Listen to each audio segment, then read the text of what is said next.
Hey now, it's Little Paulette without the gang, and I am back for the recap, part 2 of Our Kind of People, Season 1, Episode 8, Sistervention. Don't forget to hit the like button. If you have a comment, subscribe. Hit that bell. If you have a comment. If you want, subscribe. Oh my God, y'all, what am I talking about? Part 1, I forgot to even say it all the way to the end damn near. And now I'm messing it up. But anyway, don't forget to like, comment, and subscribe. Let's get right into it. Part 2, they show Quincy coming in the door. He's dressed in a suit, and that little girl that was the maid's granddaughter is there, and she's like, "Hey, cute." And she looking him up and down, seeing the difference, and he telling her that he's working with his dad, and she's like, "Really?" Because last time I saw you, you said you was gonna be talking to your dad about working for the NBA or going into the NBA. And I guess Q was like, "Shit changed, girl. Shit changed."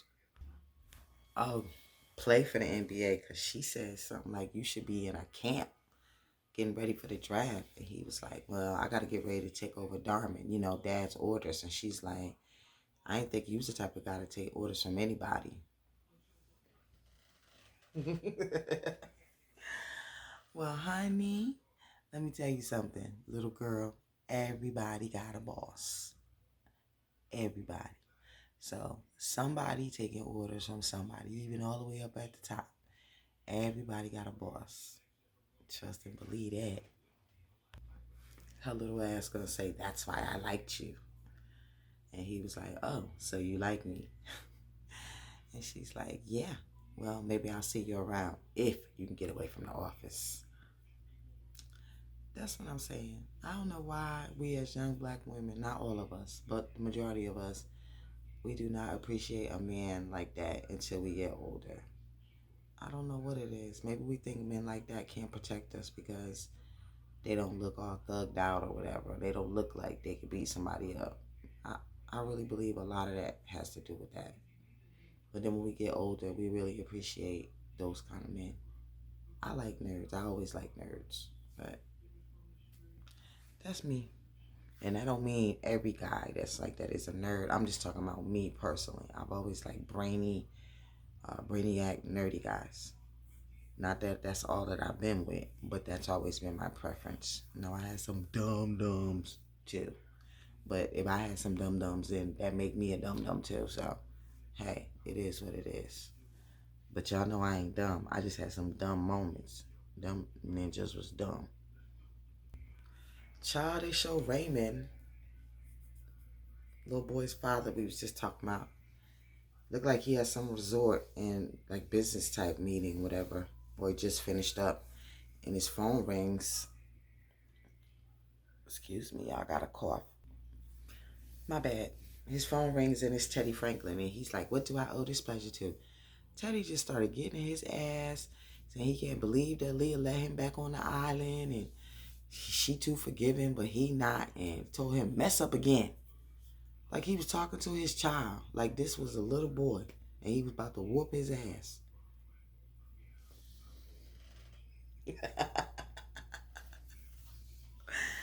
Y'all, sometimes these in-laws be straight up out of pocket. And we all know a lot of older black people think they can just say whatever the hell they want to you. But you can't say nothing to them no matter how grown you are if you're younger than them. Well, I'm here to tell you that's a myth. Because I don't play by them rules. Run up. Raymond said, "It's all your fault. If you would have just gave me my damn company back, I would have never had to call my ex-wife." Teddy said, "Oh, you gonna put it back on me?" Teddy, you know damn well he telling the truth. And he said, "If you wouldn't have called the black Lois Lane, she wouldn't be torturing my daughter," and blah, blah, blah, blah, blah. This man is crazy. He the type, he think him and his daughter can just do whatever they want. You do something back, you wrong. That's street shit. They can pick on you. You retaliate, say something back. "Oh my God, I can't believe she said that. Oh my God, she beat her up." Yeah, beat her ass. Then Teddy gonna try to lie, talk about he would have considered giving him the company back, but not because of the black Lois Lane. That's a damn lie. He never had no intention on giving him that company back. He didn't already said it. Raven told him he was a pathetic, miserable, lonely man. And his wife might be mad. He might have his company, but at least he ain't him. Man, when he said that shit to him, Teddy whole facial, he was steady. He had that big old smirk on his face with his teeth showing, just happy to say all that nasty stuff. When Raymond said that to him, that shit disappeared, baby. Hit him where it hurt, Raymond. Hit him where it hurts. Raymond said, but happy birthday, brother. Teddy said, it will be the best. And they both hung up. Raymond threw his phone. Man, I'll be feeling bad for Raymond. Then it cuts to Nikki and her dad coming out with him holding a suit and after eating lunch. And he said, thank you. This was nice, but I'm going to cook for you next time. And she's like, you cook? And, they talking about it. And then next thing you see it, what? The 12s, popos. And he freezes, And he gets scared. I guess he had PTSD because of the damn police. I really don't know, but he looks scared, Which, shit, you're a black man. Ain't no reason why you shouldn't be scared. Or a black person. Ain't no reason why you shouldn't be scared. Because they're killing us the same way, too. Shit. Don't forget to like, comment, and subscribe, y'all. He gets like in his trance and he says 5550 something, the phone number to Teddy Franklin's lawyer. He mouths it really fast to his daughter. And she's like, why do I need to call the police if you didn't even do anything? And he's like, that was an expensive store. Maybe they got the wrong idea. And she's looking so scared. So then she says, okay, 555 what? And he doesn't answer. And she says it over and over and over again. 555 what? And the police start walking faster. And then next thing you know, the police start running. And they run right past him. And she's like yelling. She's going, Nate, Nate. And she yells, Dad. And she hits his shoulder. And then he turns to the side after the police go by. He kind of wakes up out of the trance. And he's like, Nick, are you all right? But she looks like she's scared. Like, I ain't hanging out with your crazy ass no more. That's exactly how she looks. She, like, hands him his suit without looking at him and says she's fine and she won't look at him. And he's looking like, damn, I messed up. But I really do believe he has PTSD. The way he froze and the way he acted, that's not something that people that haven't had a bad interaction with the police probably wouldn't do. Not just from watching movies or something. You had to have probably lived that to act like that. Then it cuts to Tyreek showing up at Teddy's house, and Teddy's like getting ready for the party, and he tells him he's early, and Tyreek's like, no, I came to apologize. The night you had the heart attack, that was my fault. Teddy's like, no, it wasn't. You have nothing to apologize for. Let's sit down and talk. Like, you ain't do nothing. Now, remember when Angela was at his office earlier, she asked him to talk to Teddy, or she told him she was worried about Teddy, and he said he would talk to him. So he's talking to him about his dad's suicide, saying he was trying to protect him. But y'all know his dad didn't commit suicide, right? Nope. Teddy lying again. Manipulative. Now, he is the master manipulator. Talking about Mel. Mel ain't no master manipulator. This brother is. Teddy was asking him how he was doing. He said he getting by. And Teddy told him that he already set up a meeting for him to pitch something to do with the stadium. And it's his if he does it, because he don't want him to get, depressed and, start doing bad because of him learning about his dad. And also, maybe, I don't know if Teddy thinks this, because Teddy know he didn't commit suicide, but maybe this little boy might, he ain't a little boy, he a grown man, y'all. But maybe Tyreek might commit suicide, because of his dad. Tyreek starts crying. It's so sad. He thanks Teddy, tells him that he really appreciates it, and they hug. And Tyrese looks like he really does appreciate it. Then it cuts to Leah putting on makeup in front of her vanity and Raymond getting ready, and both of them not saying a word to each other till Raymond comes behind her, you know, and says, "Is this who we are now?" And she's like, "I don't know who we are." And I guess they're getting ready for the party. Then Raymond accidentally knocks her purse over, and she's like, "I got it," you know. And Raymond is looking like he's a little bit suspicious. But you know what fell out? That room key, y'all. And it's like hanging out of her wallet, and she grabs it, you know, and she's like, "I got it." He walks out the room. She stands in the mirror looking at herself holding the room key. For what? For what? What you planning on taking up Jack on his offer? For what? Because Raymond didn't really, really, he didn't cheat on you at all. He did go behind your back and hire his ex-wife to get his company back from your dad, who's keeping it, and he's not supposed to be. That wasn't the deal. And you haven't been helping him. So let's all look at the parts that we play in this little fiasco going on here. We all have a part in here. Not just Raymond and the ex. But especially you and your daddy. Sorry, y'all, my head was itching. Oh, y'all, I cut my hair too. I went to Virginia Beach last week. That's why I was late putting out videos. My husband, my in-laws, my mother-in-law sent all of her sons and their wives to Virginia Beach. And we had a good time. And the night before, when I had thought I wasn't going to go, Wednesday night, I decided to just cut all the rest of my hair off. So all that, the long curls you see in the front of the avatar, my hair is just like the avatar, except for now I cut it. So now I don't have those long curls in the front. It's just a shorter version of what my avatar has right now. So yeah, but you can see that on my, if you go to my profile on here or whatever, you can see what I look like. You can see my hair when it was longer. It was long enough that if I picked it all out, I can cover all my shade size with an afro. It grows that fast. So yeah, but my bad, y'all. I mean to go off on a tangent. Oh, y'all, Teddy having a 1920s party. There is nothing I love more than a themed party from a time era, y'all. I just threw a 80s, 90s party in in Florida last summer, and it was so bomb. But anyway, that's what I do, y'all. I'm an event planner, just so you know. But anyway, their party looks so dope. They're having so much fun. Everybody is dressed. The men got on like top hats and fedoras. Fedoras? Is that what they're called? Fedoras? And them round ones like Abbott and Costello would have on sometime, or the Three Stooges. You know, it was back at that time. I call that black and white time, y'all. Yeah, that's when it's called black and white time. Everything you watched was in black and white. There was no color TV then. But this is in color, so it's dope. Plus, we in color, which means we dope. Dope is fine.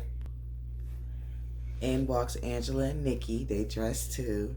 And Nikki spots Nate, and she got this look on her face. Her mother notices it and asks her if she's okay. She's like, "Yeah, I'm fine." At the same time, Teddy comes up. They tell him happy birthday, give him the gift, etc.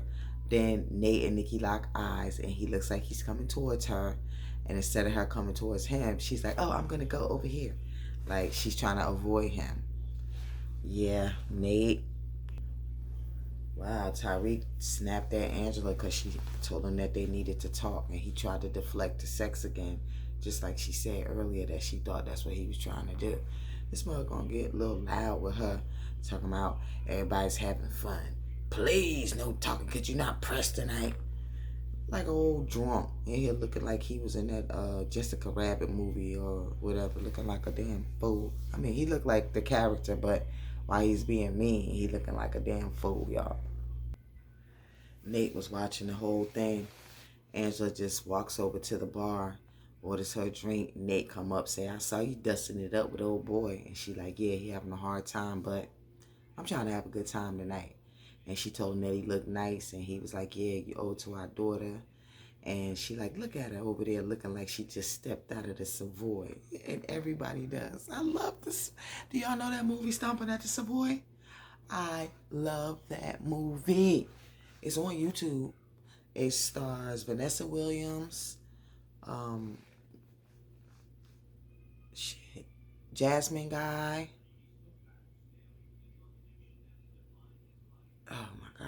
else. It stars a whole bunch of people. I'm telling you, Lynn Winfield, and that's my damn cousin. I couldn't even think of that. Well, I don't know for sure if she my cousin, but when we was working on our family tree, we were trying to confirm some things, and my cousin passed away that was trying to confirm it, so I never really got the 100%, but I think that she was saying that she was almost sure at that time, so I'm gonna go with that. But anyway, it's a really good movie. Check it out, y'all. Nate asked Angela, did Nikki mention anything about the cops? She like, nah.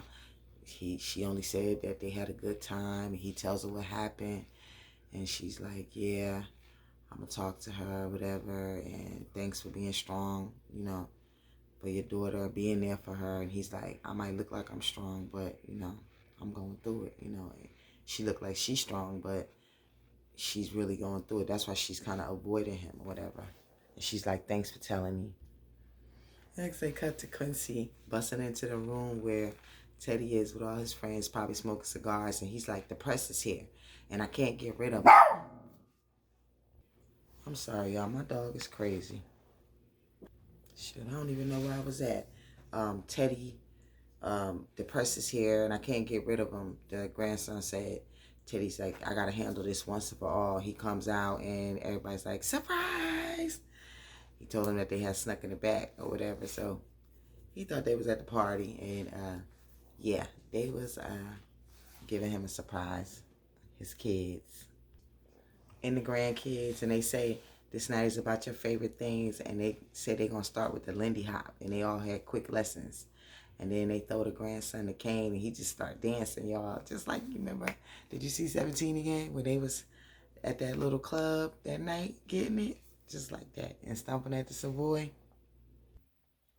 It's so dope. Teddy dances with both of his daughters individually. Then he dances with the grandkids, the two granddaughters together. And then the two daughters dance together. And then all of them dance around him together. It is so dope. That's the kind of party I want to have, y'all. Next, that's the kind of party I think I'm going to throw. Quincy told his daddy that he don't want to do the internship no more, and being a legacy to the company is not what he want. First, his dad was kind of arguing with him about it, but then he had this look like, damn, I'm proud of you. You stood up to me, and you doing what you want. Quincy told him he ain't going to let him just plan out his life for him. Yeah, next thing you know, Leah's talking to her daughter. Her daughter's asking her, is she okay? Because she see how sad she looking. Her mother tell her, don't worry. Her daughter says to her, I would have been mad too. I know you think I'm a daddy's girl, but I would have been mad too if, if I was you. If daddy's ex, did to me what he did to you, she did to you, etc. Next thing you know, it cuts to Angela sitting in a car. Looked like she got pajamas on, and she opens the door. The passenger door opens, and somebody gets inside, and it's Angela.